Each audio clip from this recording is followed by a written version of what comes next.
Hello friends, welcome to Devi food court. ఈరోజు మన recipe వచ్చేసి బఠానీ కర్రీ. ఎప్పుడు తెల్ల బఠానీతో ఎక్కువగా చాట్నీ తయారు చేసుకుంటాం. ఈ విధంగా కర్రీని కూడా ట్రై చేయండి. చపాతీ, పూరీలోకి చాలా టేస్టీగా ఉంటుంది.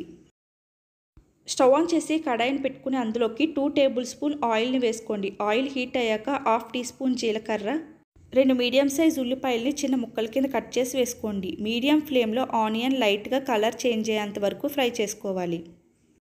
ఇప్పుడు ఒక పచ్చిమిర్చిని ముక్కల కింద కట్ చేసి వేసుకోండి.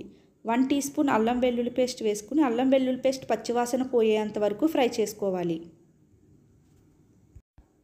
ఈ విధంగా ఫ్రై చేసుకున్నాక ఇప్పుడు ఇందులోకి 2 మీడియం సైజ్ టమాటోల్ని చిన్న ముక్కల కింద కట్ చేసి వేసుకోండి. మీడియం ఫ్లేమ్లో 1 నిమిషం కలుపుకుని మూత పెట్టి టమాటో సాఫ్ట్గా అయ్యేంత వరకు మగ్గించుకోవాలి.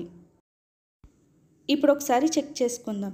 ఈ విధంగా టమాటో కొద్దిగా సాఫ్ట్గా అయ్యాక ఇప్పుడు ఇందులోకి 1 కప్పు అంటే 100 గ్రామ్స్ తెల్ల బఠానీని 8 గంటలు నానబెట్టి వేసుకోవాలి. ఇప్పుడు ఇందులోకి 1/2 టీ స్పూన్ పసుపు, 1/2 టీ స్పూన్ కారం, టేస్ట్కి తగ్గట్టు సాల్ట్, 1/2 టీ స్పూన్ ధనియాల పొడి, 1/2 టీ స్పూన్ గరం మసాలా పొడి, 1/2 టీ స్పూన్ చాట్ మసాలాని వేసుకుని మీడియం ఫ్లేమ్లో 1 నిమిషం ఫ్రై చేసుకోవాలి.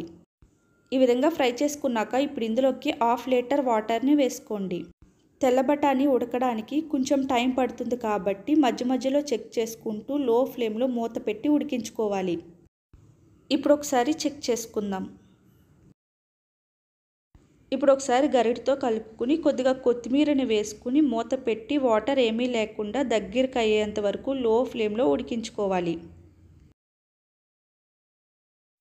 ఇప్పుడు ఒకసారి చెక్ చేసుకుందాం. ఈ విధంగా బఠానీలో వాటర్ ఏమీ లేకుండా ఉడికించుకున్నాక స్టవ్ ఆఫ్ చేసుకోండి.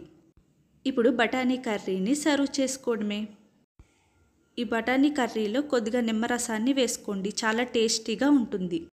ఈ కర్రీ చపాతీ, పూరీలోకి చాలా రుచిగా ఉంటుంది. మీకు కానీ ఈ వీడియో నచ్చినట్లయితే ఛానల్ని సబ్స్క్రైబ్ చేసుకోండి, లైక్ చేసి షేర్ చేయండి. Thanks for watching.